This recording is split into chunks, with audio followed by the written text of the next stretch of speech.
And we're back with another episode. He's crunching and munching of the Lakers Fast Break podcast. It's Gerald Glasser coming right back at you here from Lakers Fast Break, Pop Culture Cosmos, where we cover the latest news and trends in pop culture each and every week, twice a week, wherever you get your podcasts. Plus, also as well Game Source and Inside Sports Fantasy Football. Again, please go ahead and support us any which way you can right here at the Lakers Fast Break. Please like and subscribe, follow, do whatever it is that you can to go ahead and help us out. Hit that little Joe right there in the right hand corner of your screen on YouTube so you get the latest notifications on when we go live on the air with another great Lakers Fast Break because the season's over, but we're still kicking. We're still going at it. We're still bringing you all the content we can right here at the Lakers Fast Break. Plus, my good friend, Mr. Joe Soro, you can find him whining about the Denver Nuggets as Ox1947 today at LakersBall.com. Plus, also check out his business that he's so hungry now for because he just was working hard all day, built up that appetite, and he's crunching and munching away from it because he works at Simblades. He runs Simblades with a Y.com. Also, as well, our good friends Jamie Sweet and Laker Tom cannot thank them enough for stopping by on the weekend for their awesome chat. Go ahead and check it out today on our previous podcast right there for you on YouTube or wherever you get your podcasts. Plus, also go ahead and check out what they do as the number one Lakers blogger, Laker Tom, and the guy behind the 5 Things articles, Jamie Sweet. Go ahead and check out what they do today at Lakerholics.com. Our good friend Stone Hansen said he's going to try with all the stuff that he's doing for the Upside Swings NBA Draft podcast. He is still going to try to make time later this week to talk the NBA draft. So go ahead and check out what he's doing today with the guys, the Upside Swings NBA Draft podcast. Our good friend John McCallion, go ahead and subscribe at his YouTube channel. And if you could support all of that, it is sincerely appreciated. I'll tell you what, so great to have you here. The NBA season has finally ended. And I will say a hearty congratulations to the Denver Nuggets, who are the NBA World Champions for 2023.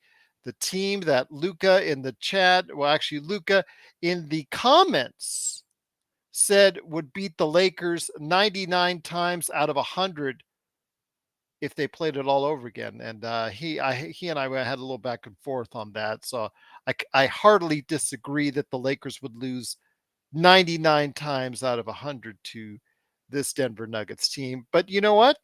Hey, give them credit. A sweep is a sweep. A win is a win. A series is a series. And they did manage to go ahead and pull it out in the second half in the 5th game and go ahead and take the series in a series that actually took a little bit longer than I thought it would. So give them all the credit in the world. Give Miami some credit too for getting that far after overcoming so many different obstacles. You know what? I thought it was a good playoffs. I got to tell Joe, though, I didn't get the updated ratings for Friday's game until the weekend, and the ratings were considerably down. So once they started to see the trend after game 3 that it looked like Denver was going to take the series, everybody decided to go ahead and vacate the premises as per, I guess, what people do when they see a series is over. So the numbers probably will pan out that the audience overall for the series was considerably down, which I know didn't make the league happy. But you know what? It is what it is when you've got all that parity. But here today to talk about what's going on with the Lakers and a possibility is there for Fred VanVleet, who decided he is going to opt out of the final year on his contract and become a free agent. Could he be a possibility? I know a lot of people have been asking in the chat over the past couple of weeks. Plus, also, we're going to go ahead and tackle anything that he wants to tackle, including the Denver Nuggets, and also maybe the fact that the Lakers are a 12-1 shot in Vegas right now to go ahead and be the world champions for next year. It is Joe Soro, and Joe, great to have you here, my friend. Thanks for coming by. Jamie, I know it's a little under the weather. He was thinking about stopping by, but I think he's going to go ahead and sit this one out. It's you and me once again, my friend, right here at the Lakers Fast Break. Well, if Fred VanVleet is an option, it would have to be some form of a sign and trade. Yeah. Toronto's reasoning would be to not lose that asset, that contract asset. Question now is, what would the Lakers have that Toronto would want. At this moment, nothing. Yeah. Fred VanVleet is not coming to LA. That deal is not likely to go anywhere. I'd say if I had to choose, if I had a gun to my head to choose, he goes back to Toronto. Okay. You don't think he would get the same kind of offers, let's say in the same range or the same teams per se as Austin Reeves? Because you and I speculate that if the Lakers get outbid by anyone, it would be the San Antonios of the world, the Houstons of the world. He could be a good option for them as well, playing alongside in San Antonio Victor Wembanyama, or in Houston playing alongside Jalen Green. The only reason why San Antonio would offer Austin 25 million for 4 years is to stick it to the Lakers, knowing that they'd have to match that offer. They have no intention of paying Austin Reeves $25 million. I don't think any team has that aspiration. So Austin is to me, really between a 15 to an $18 million a year player, and giving him 4 years is kind of saying, look, we believe in you. We're going to give you this money, and we'll see kind of how things develop in terms of extensions down the road, and we'll obviously up that money if you continue to improve. Fred VanVleet didn't particularly play well the last few years relative to how he played, let's say, during the title season. He's not a particularly tall guard. So if you're not going to shoot well in Toronto, where there's really no pressure, and if you're not of the correct height, this is not the kind of player we want at $30 million. Now, if we had him at 10 and 15, sure, absolutely. But if the Lakers are to do some kind of weird sign and trade, let's just say they're shopping 17 and somebody wants it, and somebody wants the asset, the contract asset, and they want to get something out of something, right? Instead of losing somebody outright. I would like to get someone that's got at least a shot, a consistent shot, and some height. And that would help. That would help tremendously, especially with LeBron having to scale back. And then I'm in pretty good company that I believe Chris Paul is going to be a Laker next year. So if you have a young guard who can shoot with some height, and then you have a veteran leader like, let's say, CP3, who plays 15 to 20 minutes a game during the regular season, and you got LeBron playing hopefully 25 to 30 minutes a season, 25 to 30 minutes during the season, you have a good recipe there for a title run.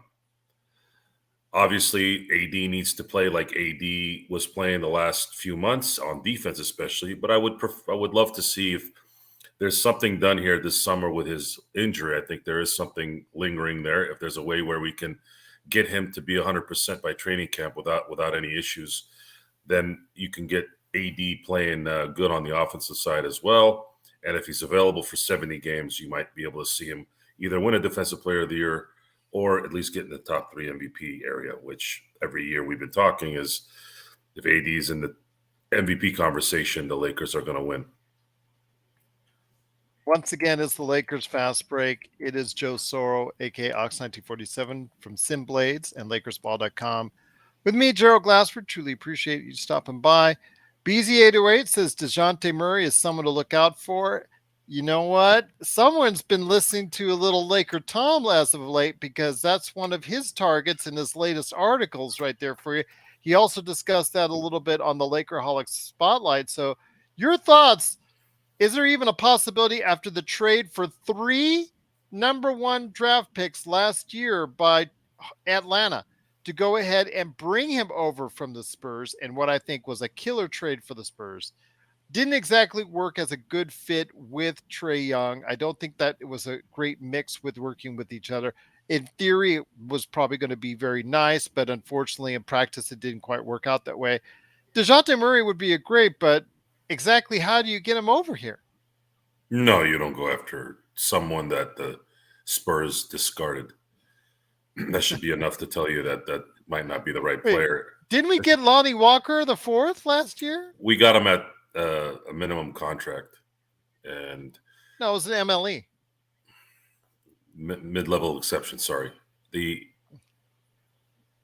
I don't think I think the Lakers either need to just maintain what they have right now and get somebody in the draft and get a really good veteran player with a MLE exception to someone who could be like a Bruce Brown or the Braun Brown guy that Denver has. Someone that can be productive, someone that can hit a shot when it matters, things like that.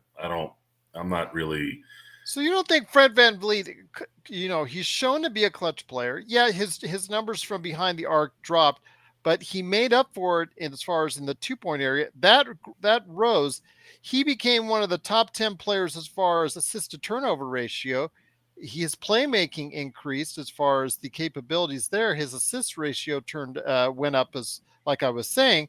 So you don't think, besides the height factor, that he would be a good fit in LA, or do you just don't think it's an economic fit? No, it's not an economic fit, and I don't know why that's a discussion. Honestly, most of these discussions are without thought. How are we going to get? I'm How are just we going to telling get a you. player? How are we going to get him? How would we get him other than signing D'Angelo Russell to a similar contract and having to convince Toronto and Messiah over there he's got the temperament of a 12-year-old girl. How are you going to convince him to make a trade like that? But the thing is, I ask you, it wouldn't be just signing D'Lo to a matching number.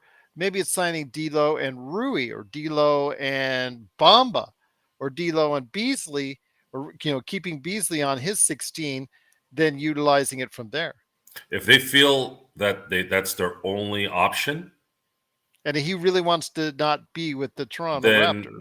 then it would be imperative for Toronto to bring in numbers and not lose that contract.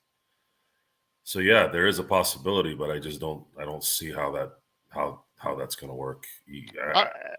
And I'm just going to be honest with you, my friend. When it comes to Chris Paul and the rumors there, I'm just not convinced that the Lakers will get him at the smart money. And like you and I talked about, getting him at the ultra cheap on the low, which Chris Paul, who's made over $300 million in his career, not counting any advertising dollars or sponsorship dollars or whatnot, I just don't think his ego will allow him to go ahead and sign None for the of minimum.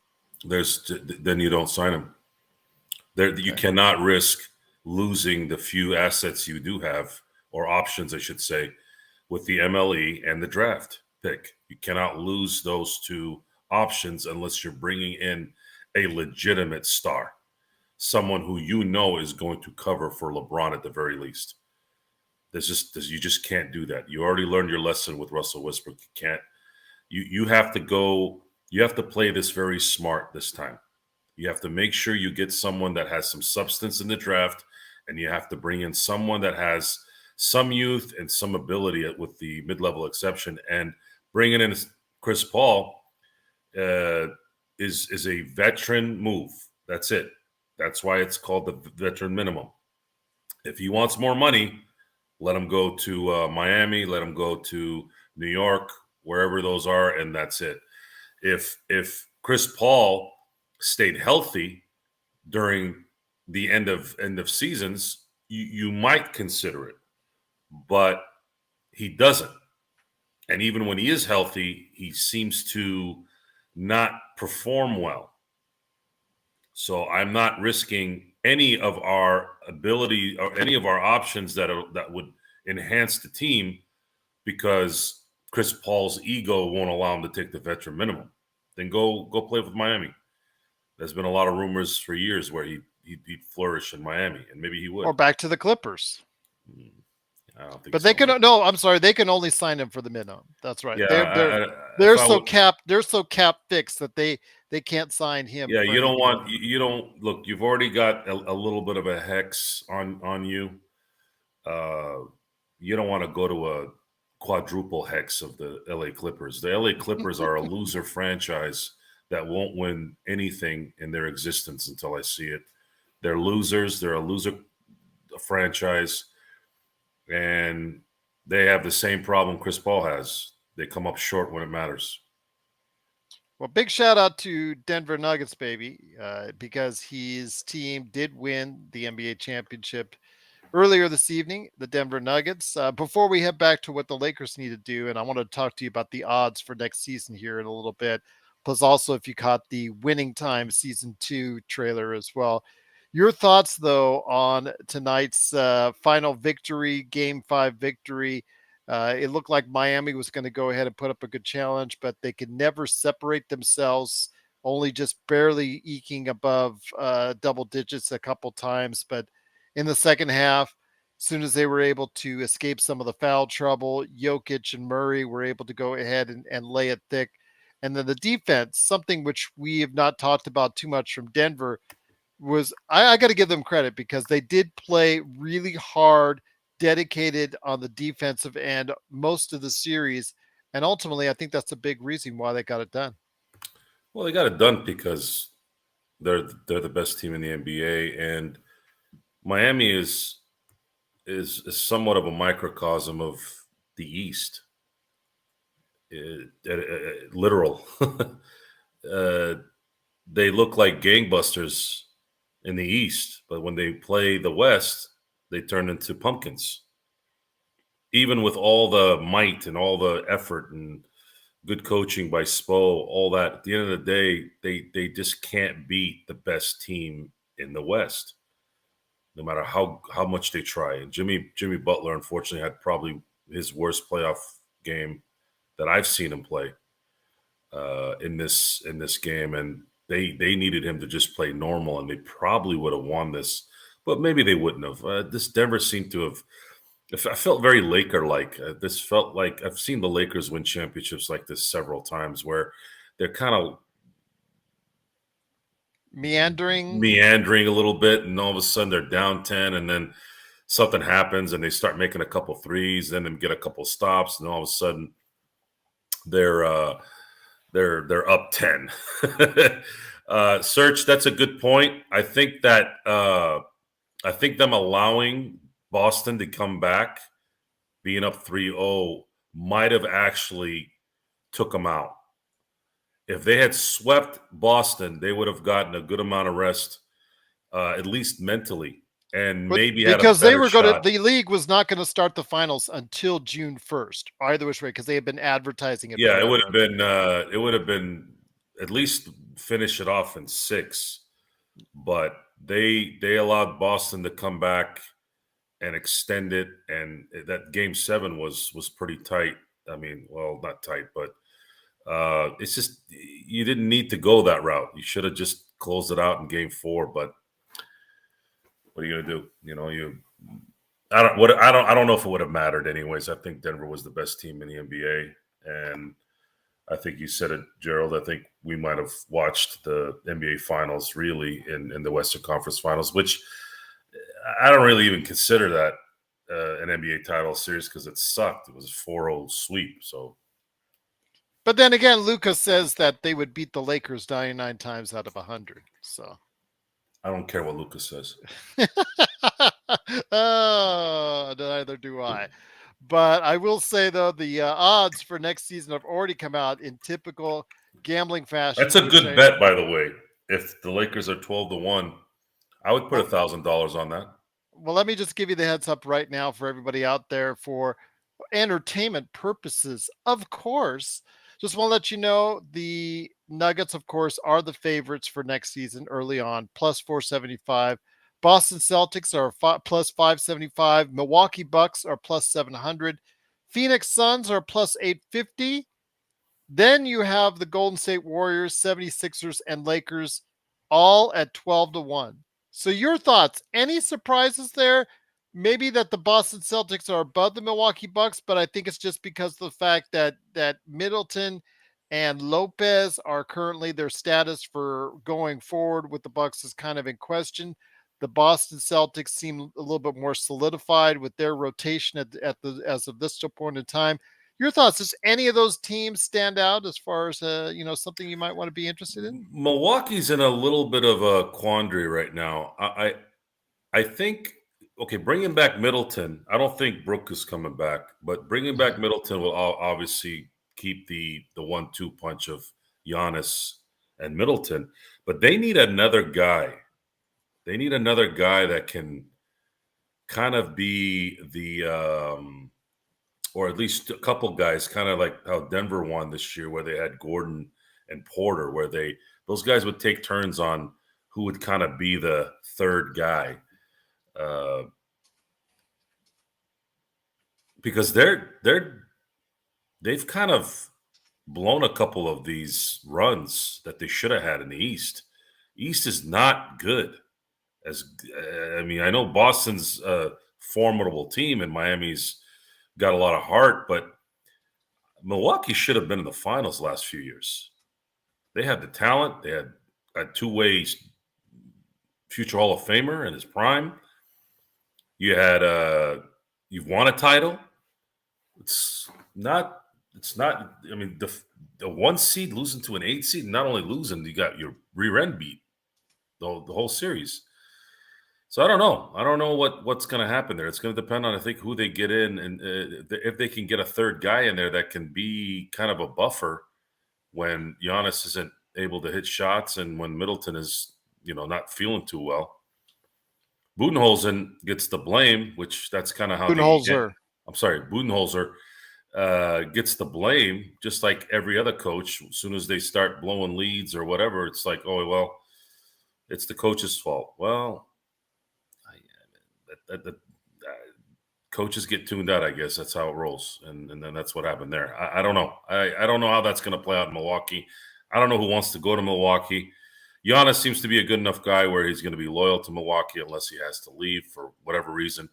So I don't know. I don't know where I stand with Milwaukee. As far as Boston is due to pay some super max contracts here in the next couple of years. Coming up right now is Jaylen Brown. Is Jaylen Brown a $200+ million player? I think he made the third team, correct? Yeah, he Yeah. did. Yeah, so he's eligible for that Supermax. Yeah, the Supermax. I know the NBA is structured a certain way to where timing helps and all that, but Jaylen Brown is not a Supermax player to me. And to some degree, Jason Tatum isn't either. To me, Supermax has to go to a LeBron, an AD, a Jokic, someone who kind of really, really moves the needle when they're playing.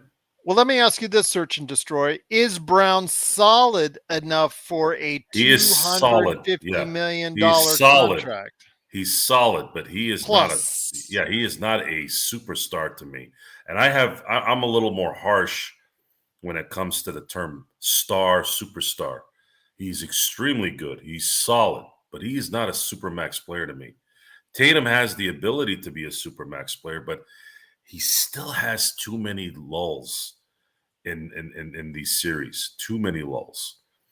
I know he got injured in Game 7. I know his ankle was bothering him, but Kobe won a playoff game at 21 with one leg. Was Shaq fouled out. So again, guys, I'm not trying to say Tatum needs to be Kobe, but that's a supermax player. Shaq in his prime is a supermax player. And there's a reason why those guys won and why Tatum and Jaylen Brown aren't winning. And Marcus Smart disappeared too. I think that guy might be what needs to be moved before the season starts next year. I think they need to get some players. I think Marcus Smart with the right team would be immensely valuable. And the Celtics can get maybe a couple players for him that might fit better a little bit, especially on the offensive side, where when they start getting deep in the playoffs, they might have some help there. Well, we'll definitely see what happens for next year. The one that stands out to me, to be honest with you, my friend, is the Golden State Warriors at 12-1, who have a lot of financial decisions to make in the next, 15, 16 months before training camp of next season when the CBA really kicks in and starts penalizing these repeater tax teams once they get over that second apron, that second tax apron. So if they don't get their act together and cut a lot of money out, aka a lot of salaries here in the next 15 months, they're really going to have to make some hard decisions because their whole way they do business will be handicapped going forward.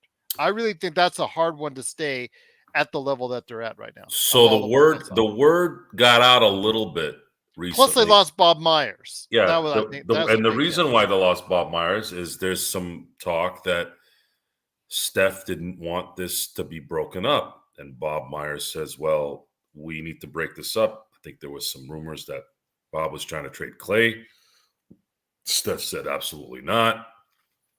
And this is typical of superstars in the past, whether it's Kobe, Jordan, LeBron, all of them do it, where they start to dictate how they want the team to be set up when they don't let the GMs do their job. And if I had to give an example, as you look at Michael Jordan, let's say in the late 80s, when he was getting beat by Detroit, well, Jerry Krause traded Charles Oakley for Bill Cartwright. And at that time, it was position centric: center, power forward, small forward, shooting guard, point guard, right? So they felt that Charles Oakley was a little too redundant at that time, and they needed someone to be a starting center for that particular team. And Michael was not happy about that because that was his guy. That was his Marty McSorley to Wayne Gretzky. And but it was a smart move, right? Jerry Krause drafted Horace Grant. Jerry Krause drafted Scottie Pippen. Jerry Krause knew Doug Collins wasn't the right coach, hired Phil Jackson. And through all that, there was still strife, right? Because Jerry Krause had a jealousy issue, which in those cases, both were right?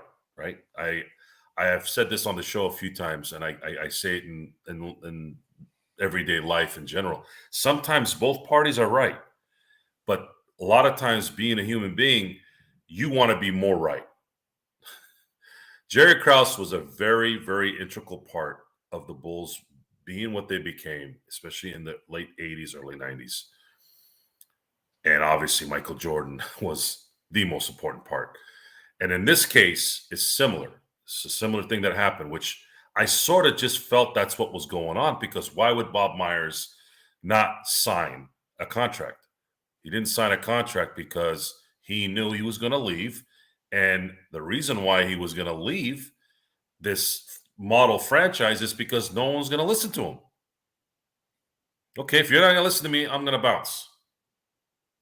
We need to trade Clay, and we need to let Draymond go. Steph, you're still doing good. You probably got another 2-3 years left.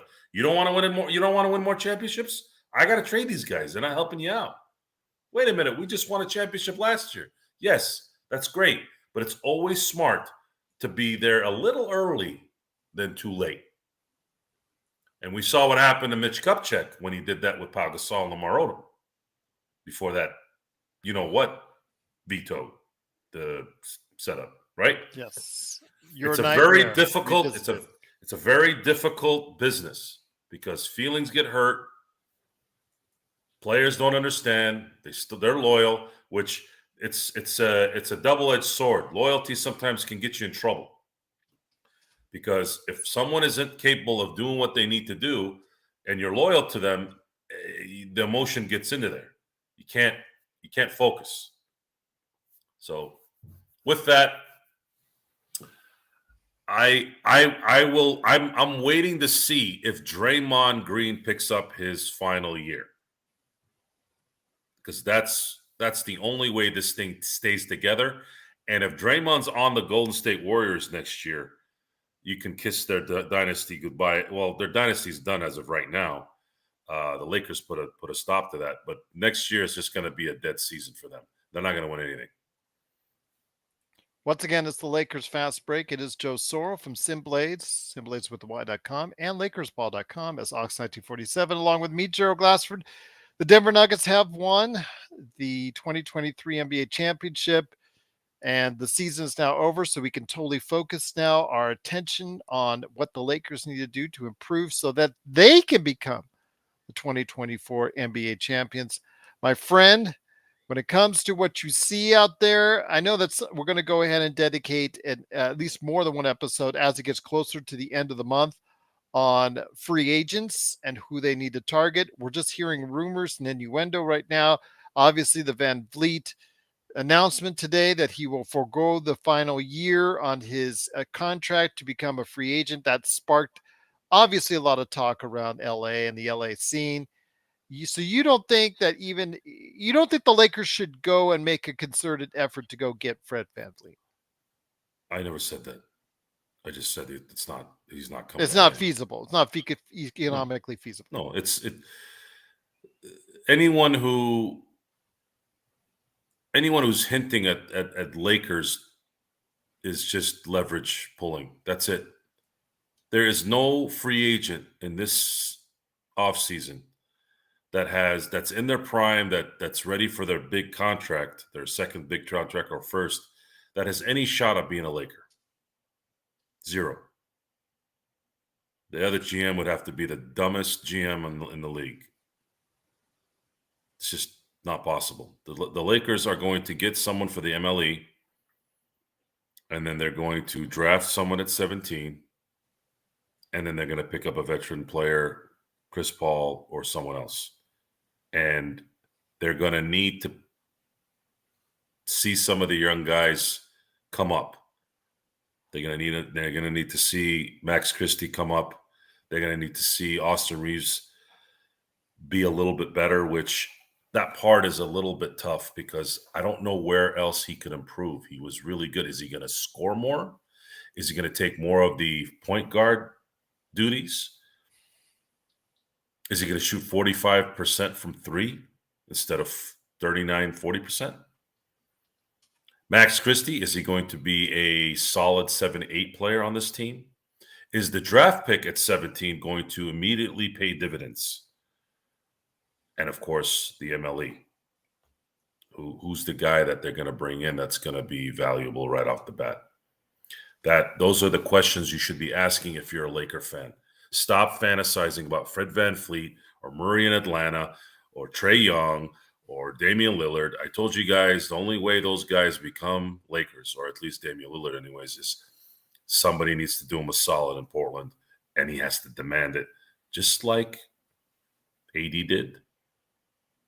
And anyone who's come to LA via trade or free agency, there has to be some kind of demand to go there or a free path there. LeBron, free path. Shaq, free path. So that's just the reality of this. And I'm more excited about kind of trying to get out of this mindset of just we're going to go trade for half the goddamn league. Stop talking about this garbage. Enough already. If there's it keeps coming up, man. That's what Laker fans are talking about. No, it's because Laker fans need to just wake the hell up a little bit and focus on stuff they can control. Stop wanting to get up everyone in the league. Everybody falls for that damn trick. The only reason why the media or whatever analyst out there or whatever Twitter guy or whoever guy, anytime they start yapping about these rumors, is they're just doing it for clicks. Stop falling for it. The Lakers are not going to get any big name in this offseason. Not one big name in their prime. Focus on bringing depth to this team and hitting on that 17th pick, because that's what's going to help you. That's what's going to help you try to win a championship next year. The Lakers have young players right now that they can sign, that'll have a training camp under their belt, that'll have a summer under their belt as Lakers, and let's build this the right way. Let's do what Denver did last year. see what we can do. Again, there's a lot to think about. Obviously, with the draft coming up and free agency coming up after that, we can go ahead. I know that search and destroy, there's still a lot of work to be done, but hopefully we will see that LeBron James get better, feel better. Hopefully, try to get whatever injuries, shake that off. AD as well. Hopefully, they can go ahead and rest over the summer and finally get back into shape. And hopefully, we can find ways to go ahead and get them off the floor more often. I think that's the key, Joe, is finding talent around them that will be able to go ahead and allow them to play less minutes throughout the regular season. That's number one. LeBron cannot play more than 29 minutes a game in the regular season. If he plays 35 minutes a game, it's going to end badly. It's just going to burn out all over again. It's going to burn out his body. It's going to burn out his mind. AD is maybe we can get lucky and he finally plays 70, 75 games. That could be a huge difference. I think 70 games. If he can do 70, I would just be doing, if I could, I would be doing backflips. 12 games is still a lot to me. I feel like 75 would be nice. But we know that's not likely to happen because that hasn't happened in a while. If that's the case, then you need to obviously have a good system set up here, good chemistry, good understanding of, picking up the slack here. Because I don't know how many times Denver was able to sustain whatever they were doing when Jokic was sitting down or when he had 5 fouls. And that's what championship teams do, is just because your guy is down doesn't mean you stop being great. If you were Thomas Bryant, yeah, you're happy you won a chip, but would you be kind of insulted that, with all the foul trouble that they had in the first half, that your name didn't get called and DeAndre Jordan's was? Just saying. I don't know. I guess I'd be upset, but This is the reason why he wanted to be traded. I think he should have stayed in LA. You and I both. But those who think that the grass is greener on the other side usually find out that the grass is dead. It's just something I noticed search and destroy when they brought DeAndre Jordan of all people, because Gordon had foul trouble. You had also as well, and he had a block right out of the bat. Yeah, had a block right out of the So bat. that's your answer. You didn't do anything else, but Thomas Bryant cannot play defense. He has no lateral movement. He has a good offensive game when it's needed, but he's not going to necessarily play well with Jokic in there. They kind of sort of occupy the same area. But what if he was, out like he, was today? They were rather playing Michael it was Porter, MPJ. I was gonna say Michael Porter. Mike Malone is a temperamental. And Jeff Green at the 5. Mike Malone is probably he's a temperamental type of guy. Maybe Thomas Bryant he just doesn't identify with him very well. That's something that happens a lot. Certain coaches don't want to play certain players, and maybe Thomas Bryant's one of those guys. We'll see what happens, my friend. But yeah, Thomas Bryant, again, kind of a happy but not happy for him, because the fact is, again, he wanted out and got exactly what he wanted to go on a championship team, but didn't get to play or contribute much to it, and found himself quickly on the bench gathering cobwebs. So, I guess what you get, what you ask for. But when it comes to what we're seeing now with Denver, the actual road to actually repeating, even though Vegas already has them as the leader in the clubhouse, I'm not sure, my friend, because as you know, in this days and age, especially with the way the league wants parity and is stressing parity and trying to make every which way for parity, it is going to be very difficult for any team to go ahead and repeat anytime soon. It's hard to repeat because most teams relax. They rest on their laurels. They eat a little bit more food and celebrate a little bit more and drink a little bit more to celebrate their accomplishment. Denver doesn't necessarily feel like a team, and you can tell with Mike Malone. Mike Malone is such a blowhard that Michael Malone. you're he's going to burn guys out. He did it in Sacramento, and don't be surprised if he does it in Denver. And Jokic, yeah, I could probably see Jokic continue to do what he's doing. Jamal Murray does have mental lapses every now and then, but we'll see what happens there. Porter, Aaron Gordon, we're going to have to see how those guys play when they've won. Can you stay? Some can perform when they're climbing, but once they get to the top, can they stay up there?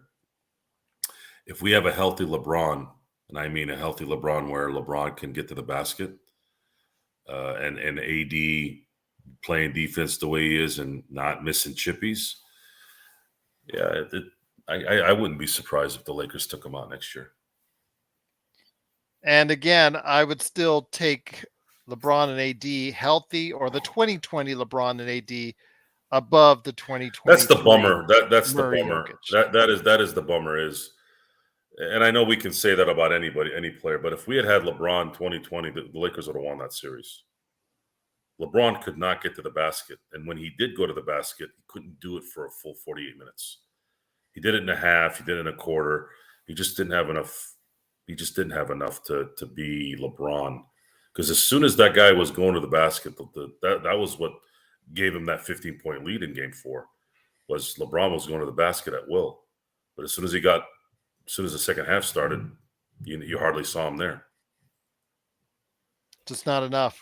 Not enough at this age. That's why you need the threat. You need the threat of the drive and dish. That drive and pass, that half court offense where you can get the ball going from corner to corner, and as soon as somebody gets open, you can make that shot on a consistent basis. That's what sets everything apart.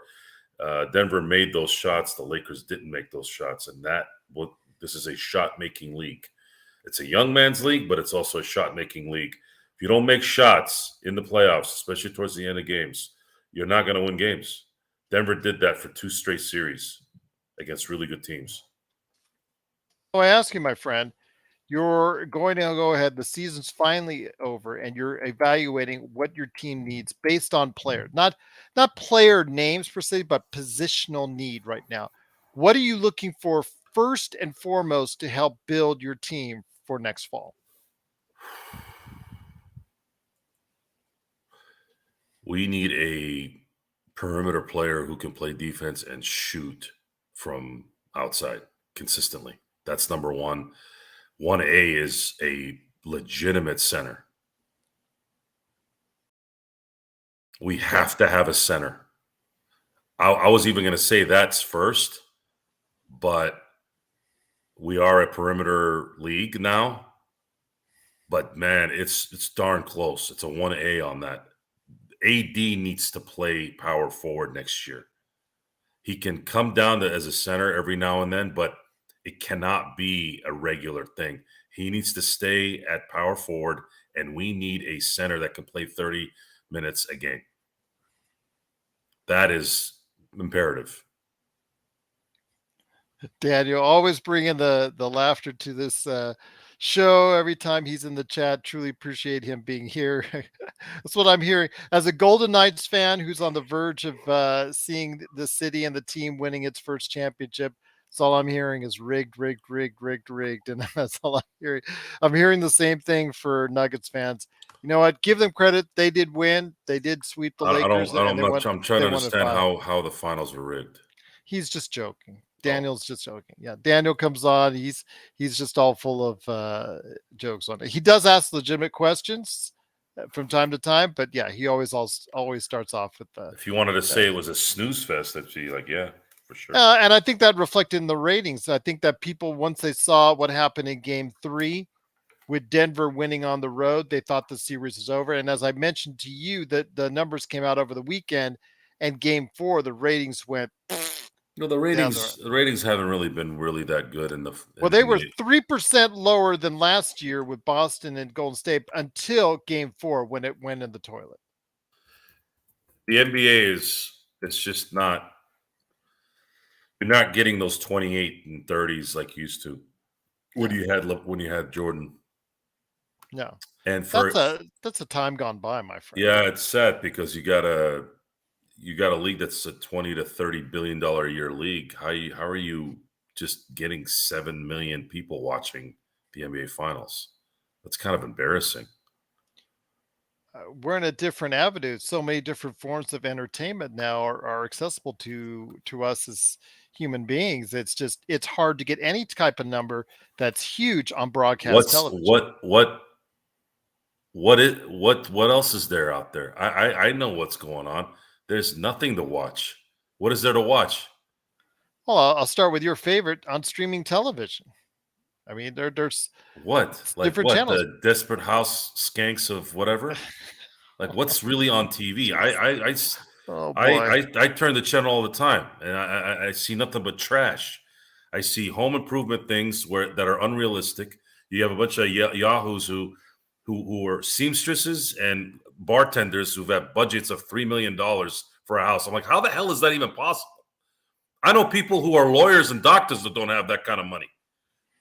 Everything's fake. At least with the NBA, at least with sports, these guys are actually legitimate athletes. You can't fake Jokic. You can't fake Jamal Murray's. You either you're talented or you're not. So why wouldn't they watch? Why aren't they watching? Are they still on their high horse with their political BS, or is the game too slow, or the refs scamming things? Is that what it is? I guess it's okay to say something's a scam when you're watching sports, but it's okay when you're watching these stupid shows that are scams too. They're 100% scam. So the two holes speaking is very prevalent in those things. And maybe the NBA doesn't care anymore because they already have the TV contracts, right? Yeah. And the cap keeps going up. It's similar to the whole everyone's leaving the state of California. I go, okay, if everyone's leaving the state of California, why are houses in East LA still $800,000 in not so good neighborhoods? Hmm. I have to have this discussion a lot during my time. I bet you do. I keep hearing things, sports, life, whatever. And then I'm going, I actually go to things like games. I actually watch the games. I actually drive around in neighborhoods in Southern California. I actually pay attention to the market. I actually know people who buy houses. Matter of fact, my good friend Tabitha just bought a house. Congratulations, Tabitha. I don't know how the hell you bought it, but you deserve it. And I'm going, okay, if this is what the TV says, why is this price? Mhm. Why is the NBA, why is the salary cap going up this summer, yet we have ratings that are in the eights? I'm trying to figure something out here. Anyone? Bueller? Again, getting in a discussion with you, I can disagree with you all, It's not 100 about times on this. disagreeing with me. It's what it is. See, I don't yap because I want to be right. I'm yapping because that's what I see. I couldn't give two craps about right and wrong so that I can feel better. I want to know what's right and what's going on. Why? Why are we getting such terrible ratings yet the money keeps going up? Who's lying? Who's making money? You mean Who's paying ABC for is getting this? terrible ratings? Let's just put that Okay. in perspective. Half the people don't have cable anymore. More than half. Half the people don't have satellite. Everybody gets Hulu or whatever the hell it is. Where's this money coming from? Gambling? Have you noticed that a lot of these gambling things are going on now. People getting caught gambling that are professional athletes. Isn't that what they were afraid of before? Yep. Maybe the A's thing is starting to become kind of one of those things where like, well, everybody wants to come to Vegas so they can get their brand new stadium, and the council Does not want it. they're Our like, house in our state does not want it. I don't want right, it. I right, don't want to pay $380 million for right, them. and those who are The team infatuated, hasn't won 20 games this year. and, Why and would I those want them? and those who are infatuated with, and again, the Raiders shouldn't have come to Vegas. That was a If the bad deal. Dodgers said they would come over, then we'd think about it, obviously. And they would, the Lakers for sure, right? Can imagine the Yeah. Las Vegas Lakers. I mean, they'd build Well, they'd clear out. Honestly, I think the Lakers would clear where did out Kareem get the the scoring strip. record because of the earthquake, my friend, in Las Vegas? That's a trivia question right there. Do you know your Lakers trivia at the Thomas and Mack? So that's something to think about right there. They deserved it because Vegas supports the Lakers very well, especially during the preseasons. Well, and I understand that there was still fallout, from the David Stern era, from the All-Star game and all the crime and all the shootings that were taking place during that time because of what happened during that. But it's taken decades for the league to suddenly want to be a part of the Las Vegas scene so much that they would even contemplate another expansion team. Yes, we've run summer leagues here for quite a spell, but it wasn't until really in the past decade that they've seen the growth of the city to the point where they're after Seattle, this might be a good space to go. It's a transit city. It's not a, Not as much as it used to be, my friend. well, I live in the city. I go at around. least I see things. at least where everyone knows, like the strip area. Mhm. Okay, if you want to talk about Henderson And Petty my cat was actually looking for me on the strip. I said, "Well, you got to let me know. I'm not exactly on the strip. yeah, I live in Vegas. Vegas is more than just a 2 mile stretch of strip. and then you got to factor in, what's the population there? 100,000 people. It's closing in on 3 million. The greater Las Vegas or actual the strip? The whole bowl, the mountain area, the whole county, as far as Clark County, Henderson, North Las Vegas as a whole. Okay, so what do you consider Vegas? Do you consider the greater Vegas is 3 million, right? Because LA technically has only 3 million people in it, but the And I agree, greater but area is 10 million. county, yeah, but Los Angeles is so much more. Southern California is so much more spread out. Las Vegas is a bowl. It's a bowl. LA is the most densely populated area, even more than New York now. Vegas is like in a bowl, my friend. You look at it, there's nowhere to go outside of that bowl. Okay, I'm not a fan of Vegas. I do like the shows and I like the sports, and I think there's some elegance in that. I'm going to be able to come watch the Steelers play in Vegas this year. Okay, But I don't like it. I don't like Vegas. It's too fake. Sorry. I don't like fake things. Step outside that strip and you'll see a lot less fake. You'll see more Well, real. I see a lot of people passing out porn cards when my kids are with me. That's a strip. Mm, That is a strip. So yeah. Well, that's where they set up all the dance competitions. They don't go to Henderson. I'd be fine doing stuff in Henderson versus the strip. Henderson's Unless I'm going to a show, and I do like the lights, and I do like, Summerlin's nice too. yeah, but I'm not. I'm just, again, I don't know. I'm not. I like clean. I will defend I'm a Las clean Vegas. guy. Look, I like clean. I defend LA and I defend Las Vegas. LA is dirty as hell. Vegas is dirty as hell. New York has a little. When we went to New York in 2019, end of December of 2019, before the pandemic hit, I was pleasantly surprised at how clean it was. Not that it was dirty when I'd gone years before, but I felt like it was much cleaner than LA and much cleaner than Vegas and these places. So clean is my thing. I like clean, and most places, more and more as we go, is getting dirtier and dirtier. Well, that's just, and that has to do with a lot of just the acceptance of gambling, the acceptance of drug use, and things like that. It's not that hard to figure out. That's what happens when you allow these things. I think you're painting Las Vegas with a very broad brush, and I think that's incorrect. I've been to Vegas a lot in my life. I've lived in Las Vegas since 1995. Don't tell me Las Vegas, because I know it better than you. But once again, it is the Lakers Fast Break. It's Joe Soro along with Gerald Glasser. Before we head on out, my friend, and we've gone all over the map from talking about the Nuggets to how you would build the team, what positions, Fred VanVleet. I want to go ahead and make sure we touch on something before we head on out, and that is the winning time on Max. You can't say HBO Max anymore. Max channel debuting the trailer for season 2 of your favorite basketball drama, because it's, plays a lot loosely off of some of the things that went on in actuality, and that's Winning Time season 2. So let's hear your thoughts. The trailer dropped today. It is coming out on August 6th. I do recommend, if you've not seen season 1, go ahead and give it a watch, especially if you're a Lakers fan. It is a little bit exaggerated. Okay, it's really exaggerated, but your thoughts on Winning Time season 2? I put the link out there for you guys. I did see the link. I did not get a chance to see the trailer. I will as Okay. soon as we get off the show here tonight. Okay.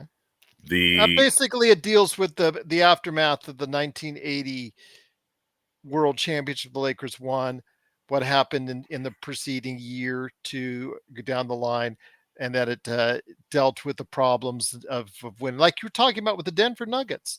What happens after you win a championship? Plus, also the rise of the Celtics and Larry Bird as well. I think that the 81 season had more to do with the fact that Magic was injured that year. How that year would have played out, I don't really know. I wasn't old enough to remember it, but just from the little bit that I read about, Magic's only season where he was injured was the 81 season. And that and the first round was a 3-game series. They didn't even have a chance to kind of get their legs under them, and boom, they lost. The interesting part about the 81 season is that the Sixers were up 3-1 against Boston, and then blew a 3-1 lead. Boston ended up winning the championship. But then they came back in 1982, and Paul Westphal decided Paul Westhead. Yes. Paul Westhead decided that he didn't want to play fast run and gun offense, which is so ironic in so many ways. What the hell? Like when my mind kind of was trying to wrap my head around it, what was his reasoning? Yeah, That didn't make any sense. That's like Bill Belichick deciding after winning championships, oh, you know what? I'm going to run and shoot now. It didn't make any sense. Something weird there. I'd like to hear more info on what happened there. Yeah, I can't argue or defend that one because he's been very vague about that period of time in interviews since. I really want to know. That's if I ever had Paul Westphal, excuse me, Paul. See, now you got me saying it. Paul Westhead for an interview. I would love to go ahead and ask him outside the Loyola Marymount stuff, which I was so big a fan of, why he went away from that when the rest of his career is defined by the helter-skelter offenses that he created for not only Loyola Marymount, but later on with the Denver Nuggets, and also as well as a WNBA champion with the Phoenix Mercury. So that's something to think about. It's hard. It's hard. It's the NBA's always had an issue with coaches staying too long. The Popoviches and the Jerry Sloans are just a rare. They're the anomalies. And even Jerry Sloan had Darren Williams bounce him out of Utah. And the sad thing about that was Darren Williams bounced himself out quicker than I think I've ever seen a potential superstar go. I still can't figure out what happened to him. So when you have players like that, and then you got very limited amount of superstars in a league, and only 5 guys play, so each one is imperative to winning and ticket sales and all that. The coach is always going to be the sacrificial lamb, and then of course if the coach has an ego himself and wants to, and this is something too that you have to say that there's some coaches that really do some not so smart things. Sam Mitchell comes to mind a lot with Kobe's 81 points. George Karl's decision on not putting Gary Payton on Jordan the first 3 games in the 96 finals. Why in the hell would you guys not double team Kobe when your players are saying, "Hey, coach, we need to double team this guy," and he's You like, talked about "No, Budenholzer previous years. The way he is, part of the reason why he's probably been fired and is looking, to do something else as far as with someone else was the fact that his the way he put Giannis Antetokounmpo in a defensive mindset as far as, oh, I'm not going to have him play directly on this other team's star player. He chose that for most of the tenure of the past 3-4 seasons, and the only time he really focused on him going ahead and focusing on the star player on the defensive end, they won a title. All the other seasons, he had them play as someone that's just going back and forth and just as a rover and all that. Yeah, didn't work out, did it? no," and that's the ego. Are you willing to do what need that need? Are you willing to do what needs to be done to win, to have the best result possible in anything you do? If you let your ego be a detriment to those things, you are a clown. And there's a lot of clowns out there, a lot of clowns. And I, human beings have issues with that. It's in everyday life, bad decisions because you feel like you have no validation. You're not getting the credit. Who gives a crap about credit if the result is there? What is the credit going to do? You want somebody to slap you on the behind and tell you how great you are? If you need that kind of reassurance after you've gotten the result that ultimately was what the goal was, you're useless. You're the problem. And it comes in all shapes and sizes and all kinds of industries and all kinds of cultures. The ego of validation, the ego of being patted on the back, even after a positive result. And Uh, the NBA has kind of I wouldn't say it's equal. I'd say there's a lot of players that have railroaded coaches that I felt were not deserving of being railroaded. But at the same time, there's been coaches that have kind of sunk themselves. Budenholzer is one of them. George Karl has been there a few times. Sam Mitchell. Uh, just listening to Jalen Rose tell us that story about, Coach, we should double team this guy, and Sam Mitchell telling him to shut up. I'm the coach. It's like, dude, this has nothing to do with whether you're the coach. We're out there, and this guy's burning us. Put 3 guys on him. No, you're going to run what I want you to run. No, you're not covering Jordan, even though you're the defensive player of the year.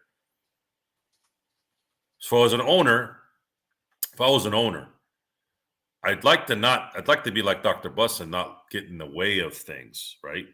But at the same time, if you're knowledgeable in basketball, you're going, what are you doing? I'm not trying to tell you how to do your job, but why aren't you putting your best defensive player on their best offensive player?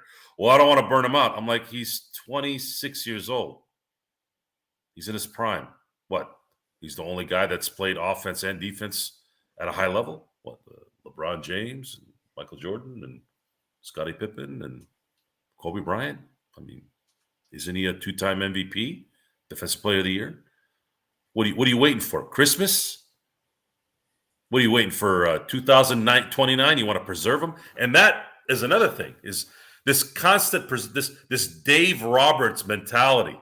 You take out your pitcher so you don't burn him out, right? You take your pitcher out so he doesn't get burned out in June. Yet you still take that pitcher out in October. You don't take him out in June so you don't burn him out in October, not realizing you still need to get to October to burn him out.